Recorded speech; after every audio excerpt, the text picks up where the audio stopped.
Sir आलम भी हमारे साथ मौजूद। सर आपसे चाहूंगा कि आप खुद फिलहाल अपनी इंट्रोडक्शन थे, उसके बाद कितना इम्पोर्टेंट प्रोग्राम है और क्या स्कोप है। Thank you very much. Professor Mansaf Alam, working in big data analytics lab, department of computer science, Jamia Millia Islamia. कभी क्या होता है कि रिसर्च स्कॉलर यहाँ काम करते हैं, उनको एक्सपोजर नहीं मिलता है। तो जो बाहर से स्पीकर आते हैं वो नए नए टेक्निक्स, नए नए आइडियाज़ देते हैं। उस आइडियाज़ से जो रिसर्च स्कॉलर हैं यहाँ के, वो सीखते हैं। जैसे कि आज मैंने इनको कई नई चीज़ें बताई जो कि रिसर्च के लिए बहुत ही हेल्पफुल है। एक हमने आइडिया दिया कि अपने रिसर्च को वैलिडेट कैसे करना है। बहुत सारे बच्चे परेशान रहते हैं कि हम रिजल्ट को वैलिडेट कैसे करें, क्योंकि कनेक्टेड पेपर नहीं मिलता है। तो मैंने कहा आप एक साइट है connectedpaper.com, तो वहाँ से उनसे रिलेटेड जो पेपर है मिल जाएगा।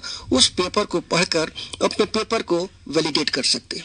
इसी तरह से बहुत सारे आइडियाज़ हैं जो डिफरेंट स्पीकर्स देते हैं। हमने एक और आइडिया दिया कि अगर आपको हाई क्वालिटी पेपर पब्लिश करना है, जैसे IEEE ट्रांजेक्शन्स में, ACI जर्नल्स में, तो मैथमेटिकल थिंग्स को यूज करना चाहिए। हमने इनको 4 मैथमेटिकल कंसेप्ट बताया जो रिसर्च के लिए काफ़ी हेल्पफुल है। कभी कभी क्या होता है कि रिसर्च अवेलेबल नहीं होता है अपने रिसर्च को वैलिडेट करने के लिए, वहाँ पे हम स्टैटिस्टिकल मेथड को यूज करके हम रिसर्च को वैलिडेट करा दें।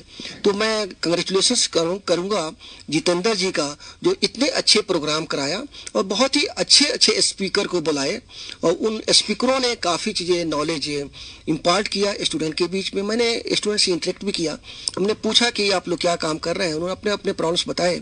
तो मुझे अच्छा लगा कि जितेंद्र जी यहाँ के लोग बहुत अच्छा कर रहे हैं, और इस तरह करने से क्या होगा कि बच्चों में हौसला बढ़ेगा, काम करने की सलाहियत होगी। हमने इनसे ये भी कहा कि हार्ड वर्क जो है बहुत ही इम्पोर्टेंट है। एक चीज़ और बताया कि एक रिसर्च स्कॉलर के पास ईगो नहीं होना चाहिए। अगर आपको सीखना है तो कहीं से सीख लीजिए, क्योंकि एक इक्वेशन है ego equal to 1 by knowledge. तो अगर आप अपने नॉलेज को इंक्रीज करना चाहते हैं तो ईगो को डिक्रीज कीजिए। जहां से भी आपको नॉलेज मिले आप वहां से लीजिए।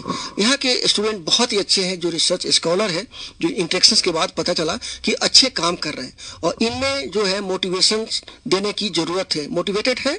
और आज के बाद हमने देखा कि और ये लोग और मोटिवेट हो गए हमसे इंटरेक्ट करके, और क्वेश्चन भी काफ़ी किया। हमने कहा जितना क्वेश्चन है टी ब्रेक में भी आप डिस्कस कर सकते हैं, अपने प्रॉब्लम का सोल्यूशन ले सकते हैं। तो आपको स्कॉलर